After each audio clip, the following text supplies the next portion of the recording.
Hello, स्वागत है हमारे चैनल वांशियान एफएफ में। तो हमारी स्टोरी वहीं से स्टार्ट होती है जहाँ पे हमने स्टॉप करी थी, जहाँ विंग घर किले की तरफ गाड़ी लेके बढ़ रहा था और लांजन वहाँ से जा रहा था। तभी शाओ कहता है कि ये इतनी लग्जरी गाड़ी किसकी जा रही है। ओहो, आए होंगे, इतना बड़ा गाँव है, वैसे भी यहाँ पे है, शायद कोई मिलने आया होगा, बट इतनी लग्जरी गाड़ी तुम्हारे लग्जरी घर के आगे, बाकी तो गांव में है नहीं। हाँ, आए होंगे, शायद मम्मा आई होंगी। ओहो शाओ, तुम इतने सवाल क्यों कर रहे हो? आया होगा, चलो ना घर जाके ही पता चल जाएगा। और विंग की गाड़ी एंटर होती है हाउस की तरफ और वो वहाँ से लांजन की गाड़ी चली जाती है। और तभी विंग गाड़ी से उतरता है। शाओ कहता है ठीक है, मैं जाता हूँ, बहुत टाइम बाद आया हूँ। तो कहा, तभी विंग कहता है शाओ रुको। तभी शाओ पास में आते हुए विंग का कान पकड़ के मरोड़ने लगता है। इनका अभी जैसे कि हम ऑफिस में हैं, जो तुम मुझे नाम से बुला रहे हो, और कान पकड़ के मरोड़ने लगता है। इनका ओह, 2 साल ही तो बड़े हो तुम, इतना क्या वो खा रहे हो। कब छोड़ो कान, नहीं आज तुम्हारा कान मैं निकाल के तुम्हारे हाथ में तो मैं दे दूंगा।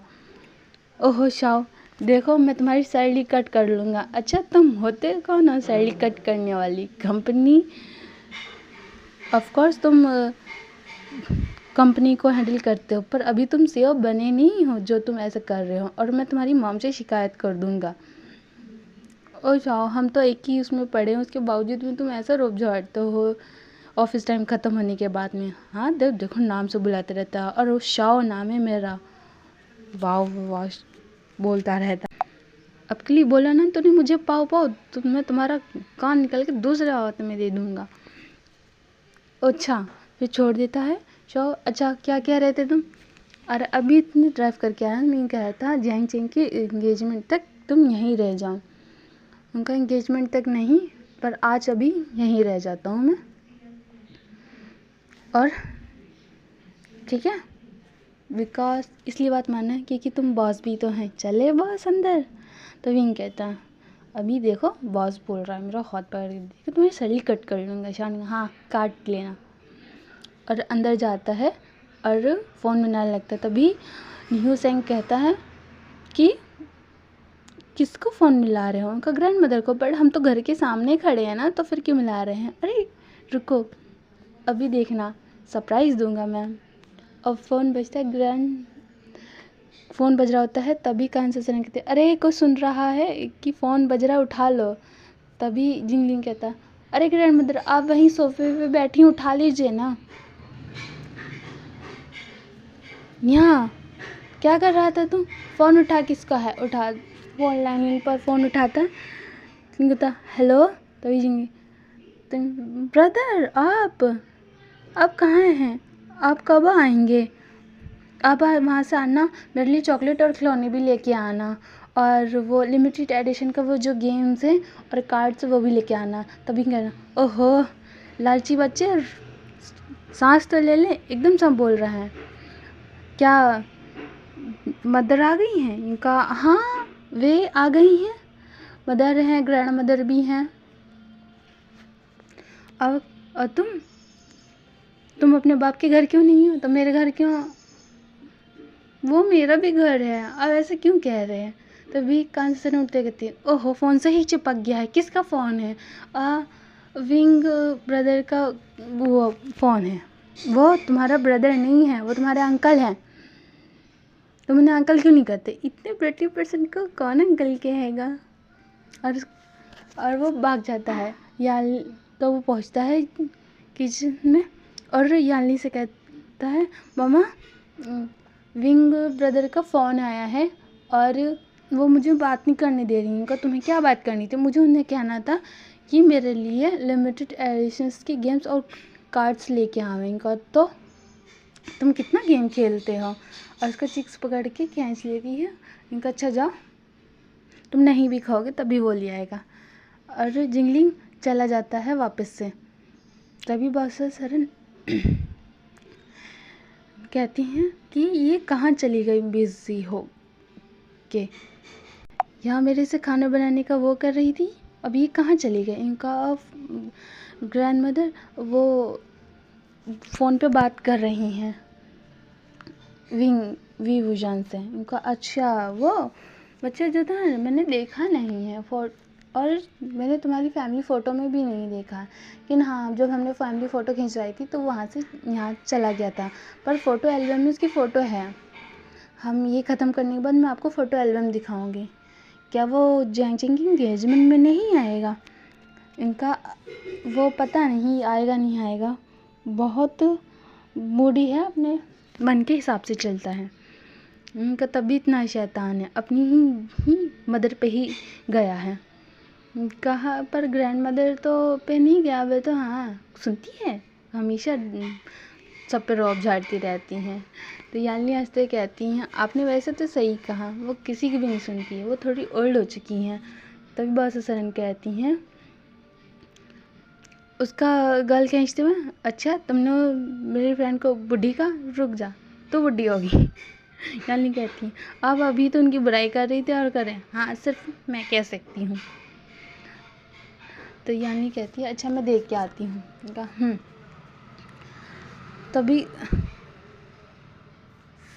तभी दिखाते कि विंग से कंसेशन बात कर रही होती हैं तो वो बहुत सारी गालियाँ देने लगती हैं। तो विंग फ़ोन से बाहर बात करता है, तभी शाओ कहता है ओहो भाई फ़ोन कान से दूर कर ले, कभी खून ही आ जावे। इनका देखा कैसा तड़कता भड़कता माल अभी चीज़ है ये जो खून निकाल दे, देखा अभी देखना। ग्रैंड मदर फ्लाइट अभी वो आई नहीं, लेट हो गई है, तो मैं 3 दिन बाद आऊँगा। 3 दिन बाद? अगर तुम कल तक यहाँ नहीं आए तो मैं तुम्हारे बैंक कार्ड्स और सब बंद कर दूँगी, फिर देखूँगी तो तुम कैसे रहोगे।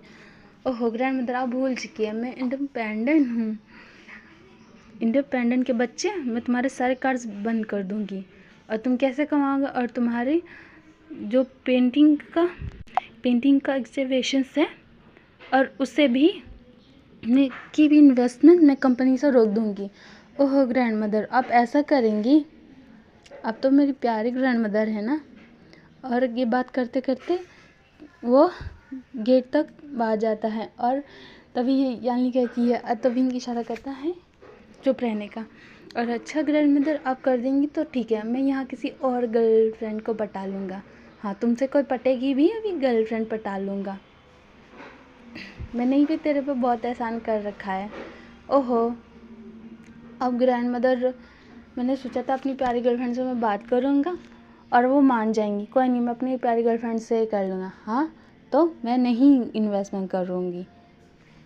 ओहो माय ब्यूटी प्लीज़ मान जाइए ना, मेरे कार्ड्स मत बंद करना। विंग इंडिपेंडेंट है पर वैसे ही नौटंकी कर रहा था अपनी ग्रैंड मदर के साथ में। और वह उनका अच्छा ठीक है आप नहीं करेंगे, मैं फिर ना शाओ के घर चला जाऊँगा। शाओ के घर तुम सीधे यहाँ आओगे गधे के कहीं के, और उससे बहुत सारी गालियाँ देने लगती हैं।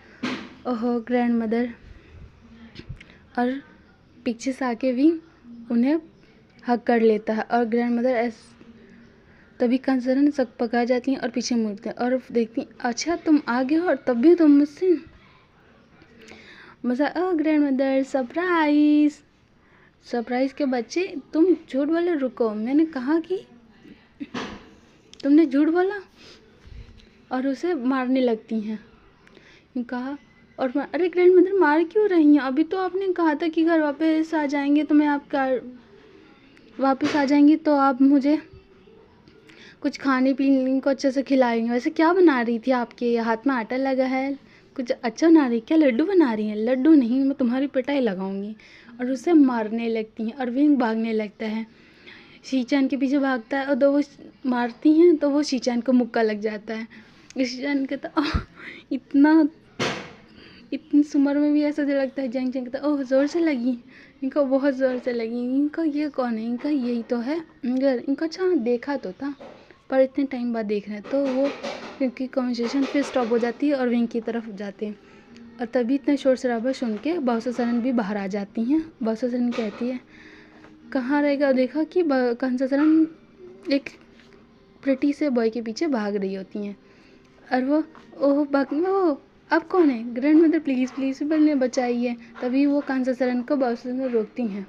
उनका रुक जाओ, क्या कर रहे हो, अभी भी उछल कूद कर रही है, तेरी बूढ़ी हड्डियों में क्लम पड़ जाएगा, फिर पकड़ के बैठी रहेगी। उनका तुम चुप रहो, तुम्हें पता है अभी ये कह रहा था कि आएगा नहीं, आऊँगा, अब कल आऊँगा, ऐसे कर करके इनने 6 महीने निकाल दिए और अभी भी आते हुए मजाक कर रहा था। और तो फिर वो विंग को करती हैं कि ग्रीट करता है बॉस हसन को ही। और फिर कांसा सरन से पूछता है मेरी प्यारी सी गर्लफ्रेंड, आप इंट्रोड्यूस नहीं कराएंगी अपनी फ्रेंड से। उनका हाँ इधर आओ। तभी वो भूल जाती हैं कि उसकी पिटाई लगा रही थी। अतः वो उनसे मिलाती हैं और विंग फिर से उन्हें ग्रीट करता है और कहता है ओह आप इनकी फ्रेंड, पता है ये सार जब हम छोटे थे हमारा सर खा जाती थी कि यो है आप है कोल्ड फेस, आप तो इतनी प्रिटी हैं और आप तो मेरी गर्लफ्रेंड से भी ज़्यादा प्रिटी हैं। तभी बाउसा सरन बोलती हैं तुम्हारी गर्लफ्रेंड है, पर इसने तो कहा था कि कोई भी नहीं है। तभी यानी कहती है कि वो ग्रैंड मदर को ही अपनी गर्लफ्रेंड बता रहा है कि तुझे भी ये बुढ़िया मिली थी। और सारे सुन के हंसने लगते हैं। तभी कांसा सरन कहती है उनका अब यहाँ युद्ध छिड़ेगा। ईशान कहते हैं युद्ध नहीं, महायुद्ध चलेगा। उनका तुमने मुझे बुढ़िया कहा, रुक जा अभी बताती हूँ। तो वो जाके उनका कहती हैं ओहो तो तुम मेरी प्यारी बेटी, मैं तुम्हें जाने दिया, वरना मेरी प्यारी बेटी मैंने तुम्हें जाने दिया, तुम ऐसा कहोगी चल इतनी सी बात मैं सह लूँगी। और तभी किचन से कुछ जलने की बदबू आने लगती है। तो यानी कहती है ग्रैंड मदर गैस पे आप कुछ छोड़ के आई। तो बहुत सुन कहती है हाँ मैं कुछ छोड़ के आई। ओहो वैसे समोसे तल रही थी। समोसे कैसे तल रहे थे, ये कौन सी डिश है, हमारे चाइनीज में नहीं है वो। हाँ मैंने एक रेसिपी में देखी थी, जो हमारे वो क्लाइंट थे वो एक इंडियन इन्वेस्टर थे, तो उन्होंने एक समोसा बोला था तो उन्होंने हमें वो खिलाया था, तो मुझे वो याद रह गया। तो मैंने सोचा था अभी बनाऊंगी तुम्हें हराने के लिए। ओह तभी विंग कहता ओह आप कंपटीशन कर रही थी खाना बनाने का, आई एम श्योर आप मेरी गर्लफ्रेंड से ज़्यादा अच्छा खाना बनाती होंगी, चलिए कर। तभी विंग जाता है तो उनमें कुछ पहले से ही वो फ्राई किए हुए रखे हुए थे और वो खाता है और वो कतई मीठे खट्टे क्या थे, स्वाद ही नहीं पता चला। विंग कहता है आप तो मेरी ग्रैंड मदर से भी बकवास खाना बनाती हैं। यानी हाँ कहती विंग ऐसा नहीं बोलते हैं। तो ये कांसा सरन कहती हैं कुछ भी मुंह में इसके आता है बड़ करके बोलने लगता है। और फिर कांसा सरन से कहता है ग्रैंड मदर आपने क्या बनाया है। मैंने तुम्हारे लिए लोटस सूप बनाया है और उसे पीता, और वो भी बहुत ही जला हुआ सा और कच्चा सा था कच्चे से वो लोटस फूल्स पड़े हुए थे। और वो कहती हैं ओह ग्रैंड मदर अब इतनी ओल्ड हो गई हैं, अब भी खाना अच्छे से नहीं बनाना आता है। उनका हाँ अच्छा खाना नहीं, यही कहें ग्रैंड मदर बना दो और यही अब तुम्हें मैं, रुक जा। और उसके पीछे भागने लगती है। तभी कांसा सरन कहती है अरे कांसा सरन रुक जा, रुक, पहले जैसी जवान नहीं रही तू। कांसा सरन पीछे रुकती है। फिर लंच किचन आते हैं कि मदर ये क्या चल रहा है। तभी चेंज शिफ्ट होता है कि फिर सब आराम से लिविंग हॉल में बैठे होते हैं और बात कर रहे होते हैं। विंग सभी से मिलता है और अच्छे से ग्रीट भी करता है। यानी जैंग और कांसा सरन के साथ किचन समेट रहे होते हैं। इन्होंने तो सत्यानाश कर दिया है सारे उसका। तभी विंग कैंडी मुंह में रखते हुए आता है ओहो मुझे पता था ये किसने करा है। कहा और वे दोनों सुबह से ही चल रहा था। उन्हें कहा मैं अच्छा खाना बनाती हूँ, अच्छा खाना, और मुझे बाहर निकाल के वो कर दे। ओहो दीदी आपका तो काम बढ़ गया, आप रहने दीजिए, ये सर्वेंट्स कर देंगे, हम बाहर से कुछ ऑर्डर कर लेते हैं। तभी सर हाँ बाहर से ही ऑर्डर कर लो। इतना सत्यानाश कर दिया है दोनों ने। इतनी ओल्ड होने के बाद भी ऐसा है जैसे कि 15-15 साल के बच्चे। तभी विंग कहता अच्छा मॉम मैं बता दूँ तो? अच्छा तुम बता दोगे? अभी तुमने ग्रैंड मदर से ही मार खाया है, अब मेरे हाथों से भी खाओगे, चलो निकलो यहाँ से। और विंग निकल जाता है। तभी वो शीचान से मिलता, आप कौन हैं? मैं गेस्ट। ओह। तभी जियांग चेंग आते हुए कहता है कहीं ये तुम्हारे जीजा जी हैं। जीजा जी ओहो आपसे तो मिलने आइए होगा। गर्दन में हाथ डाल के चलने लगता है। कहता आपने ना बहुत गलत डिसीज़न लिया है, पता है इसे कुछ भी नहीं आता है, और बहुत ये ग्रैंड मदर की तरह ही बहुत ख़राब खाना बनाता है, आप खाओगे तो सीधे अस्पताल पहुंच जाओगे। और पता है और इसे बस ये बस वो और इसके पता है इसके 3 बॉयफ्रेंड रह चुके हैं। तभी शीचान जियांग चेंग की तरफ देखते हैं, तुम्हारे 3 बॉयफ्रेंड रह चुके हैं, नहीं झूठ बोल रहा है। तभी शीचान कहते हैं अच्छा ठीक है तो तुम बताओ इन बॉयफ्रेंड का नाम क्या था? ये कहा मैं और मैं। तभी शीचान हंसते हुए कहते हैं इसका क्या मतलब था, आपको पागल बनाया। शीचान ने कहा अरे तुम अपने भाई को बचाने की कोशिश कर रहे हो ना? अरे मैं कहा इससे कुछ पटेगा भी, इसे तो मुर्गी भी, इसे तो एक मुर्गी भी ना पटा है। नहीं मुर्गी कौन पटा? जी हाँ मुर्गी कौन पटाता है? इनका ये पटाता है, ये पता है मुर्गियों के उस जाके सब बच्चों से बात करता रहता था। बात मैं कहाँ करता हूँ। तभी शव आता है और विंग से कहता है कि तुम्हारा एक इम्पोर्टेंट कॉल आया है, तुम अटेंड कर लो। तो ही कहता है, तो वो शीचान को भी रिग्रेट करता है। ऑफ कोर्स शीचान सब बड़े थे इन लोगों से, तो याओ उन्हें ग्रीट करता है। और न्यू सैंग भी आता है, न्यू सैंग और जियांग चेंग आता है और उसे हक कर लेता है। तो शीचान थोड़े जेलिस होने लगते हैं। इनका ओह तो तुम कौन हो, बॉयफ्रेंड हो? इनका नहीं मैं विंग का दोस्त हूँ, और मुझे जियांग चेंग तो मेरा भाई है, मैं कहाँ इसका, और वैसे भी मुझे जियांग चेंग जैसा टेस्ट नहीं है। और तभी जियांग चेंग का एक पेट पे एक मुक्का मारता है, वो करके रहता है। तभी याओ कहता है कि हम विंग के फ्रेंड्स हैं और हम ही उसके साथ वर्क करते हैं, वो पेंटिंग का काम देखता है और मैं इसके ऑफिस का। और शीचान कहते हुए जियांग चेंग के साथ चले जाते हैं खाने पे की टेबल पे। तभी लैन चिंगजिंग कहते हैं कि बहुत प्रेटी बच्चा है। तभी पास में आते हुए कहता है बहुत प्रेटी है ना, मैं इनका अब ऐसे मत कहिएगा, क्यों इनका मैं उनका होने वाला हस्बैंड हूँ। तभी याओ उसका कान पकड़ के मरोड़ने आता, अच्छा वो तुम्हारा अंकल लगता है, तुम्हें ऐसे हस्बैंड बनना, और उसका कान पकड़ के मरोड़ने लगता है और उसके 2 बैग पे धप धर देता है। मम्मी मुझे याओ अंकल ने मारा है।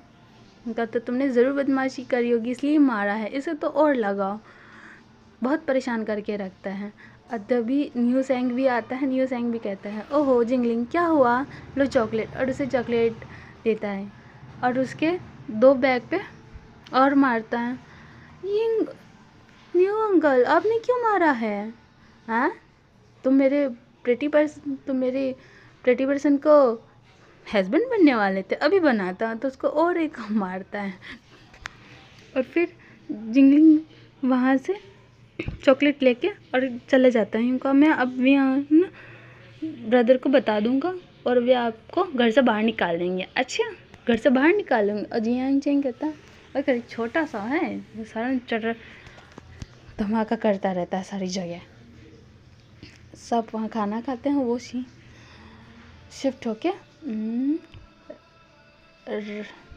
रात में पहुँचता है जहाँ सब लिविंग में कुछ न कुछ काम कर रही थी। यानली किचन में थी, जियांग चैंग भी उनकी हेल्प करता और शीचैन हान वंजुन से बात कर रहा था। हान शीन शिफ्ट होके हान वंजुन की तरफ दिखाते हैं, जहाँ हान वंजुन काम से गया था और उनके प्रोजेक्ट्स में जो गड़बड़ आ रही थी उसमें डिस्कशन कर रहा था। तभी उनका था, तुमने जो डिसीज़न लिया है तुमने अंकल कुरैन से को बता दिया। तभी कहता ठीक है, लो फ़ोन पकड़ा देता है और अंकल कुरैन से कहता तभी लैन चिंगजिन आते हैं। तो वो अंकल कुरैन कहते हैं उनका ब्रदर आप कैसे हैं? उनका ठीक है, का ज़रूरत है तो मैं आऊँ? उनका नहीं ठीक है, बीपी थोड़ा सा हो गया था। और यूँ कहते हैं मैंने सुना कि वांजी ने कुछ इन्वेस्टर को निकाल दिया है। यूँ कहा हाँ निकाल दिया है। यूँ कहा ये हमेशा निकाल देते हैं। यूँ कहा कोई नहीं, मुझे भरोसा है कि वांजी ने जो भी करा होगा सोच समझ के करे होगा। यूँ कहा पर ब्रदर आप उसे डांटना चाहिए, आप उन्हें इससे फ़ोन दो। तभी हान वंजुन कहा जी अंकल। कहा तुम्हारे डैड तुमसे कुछ कहना चाहते हैं और वो उसे डांटने लगते हैं, तुम्हें जिम्मेदारी है नहीं है, फिर कंपनी का डेटा वगैरह लीक कर देंगे तो फिर क्या होगा? उनका वे कुछ नहीं कर सकते हैं। मैंने उनसे कॉन्ट्रैक्ट साइन कर रखा था कि कुछ भी डेटा लीक हुआ तो वो जिम्मेदार लेंगे और कंपनसेशंस भी कंपनी का वही करेंगे। तो मैंने स्टेटस सिक्योरिटी करके ही उन्हें यहाँ से निकाला है। और डोंट वरी, ये बात बाहर भी नहीं आएगी तो उन्हें जॉब भी मिल जाएगी। बट वो इतने सालों से हमारे इन्वेस्टर थे। उनका आपको पता है हमारे डेटा में जो भी प्लान्स बनते थे वे हमेशा आइडिया वो डिज़ाइंस जोड़ी के जो कंपनी की जो डिज़ाइन जो भी चोरी हुए थे वो इन्होंने ही करा था। पर फिर भी मैंने पहली गलती समझ के माफ़ कर दिया था और कुछ भी नहीं कहा था। बट अब ये ज़रूरत से ज़्यादा हो रहा है। इन्होंने कंपनी का फंड्स भी अपने खुद रख लिया था और इन्होंने दूसरी कंपनी को भी बेचने की कोशिश करी है हमारे आइडिया। इसीलिए मैंने इन्हें निकालना कर रही है। अब ये कुछ टाइम तक जेल में ही रहेंगे और मैंने सारा डेटा कलेक्ट कर लिया है। ये कुछ साल तक तो बाहर आने वाले नहीं हैं। तभी लैन चिंगी डांटने लगते, पर फिर भी तुम्हें हमसे डिस्कशन वगैरह करना नहीं चाहिए। अंकल को नहीं कहते ला इधर दो, लेकिन कहता है चुप करो, जब मैंने नहीं कहा तो तुम भी उस पर भरोसा रखो, आखिरकार तुम्हारा बेटा, तुम्हें ऐसा नहीं लगता यूँ कि ये हमेशा अपनी मर्ज़ी चलाता है। और अंकल कुरैन फ़ोन काट देते हैं। यूँ कहा ये तो मुझे और भी मार डाल देगा। तभी लांजन हंसने लगता है। उनका अंकल कॉफ़ी उनका और पीते हैं और सीन शिफ्ट होता है जियांग हाउस की तरफ, जहाँ पे विंग जिंगलिंग अनियो सेंग बैठ के गेम्स खेल रहे थे और बॉससन कंसर्न और लैन चिंगजिन इंगेजमेंट्स के प्रिपरेशन डिस्कशंस कर रहे थे। और यही दिन सही निकल जाता है और फिर डिनर टेबल के पास विंग कहता है मैं यूँ सोच रहा हूँ कि हम कहीं चलते हैं घूमने के लिए। तभी कंसर्न कहती इतनी गर्मी में तुझे कहाँ जाना है? तुझे वापस जाना है? इनका नहीं, मैं वापस नहीं जाने को कह रहा था ग्रैंड मदर, आप तो भड़कती रहती हैं। मैं यूँ कहता हम सब पिकनिक पे चलते हैं। तभी यानली कहती है बट बहुत सारी तैयारी करनी पड़ेगी विंग। उनका चिंता मत करिए, बस रेडी हो जाइएगा, बाकी सब हम देख लेंगे। और वैसे भी मैंने पिकनिक पे आपके लिए कुछ सरप्राइज़ अरेंज करा है। तो जिंगलिंग कहता है हाँ गगा आपने क्या करा है, प्लीज़ मुझे बताइए ना नहीं। और उसके नाक पर टैप टैप करते हुए कहता है नहीं बताऊँगा। और फिर उसके कान में कहता है कि मैं नहीं बताऊँगा वरना तुम अपने बाप से बता दोगे। अब हमेशा डैड को कहते रहते हैं, क्यों कहते हैं? क्योंकि मुझे तुम्हारा बाप पसंद नहीं है। तभी यानी आके कहती हैं हाँ तुम्हें नहीं पसंद है पर मुझे ज़रूर पसंद है। हाँ दीदी मैं आपका डिवोर्स ही करवा के रहूँगा। और उसे मारने लगती हैं। फिर सब घर वाले एग्री कर देते हैं पिकनिक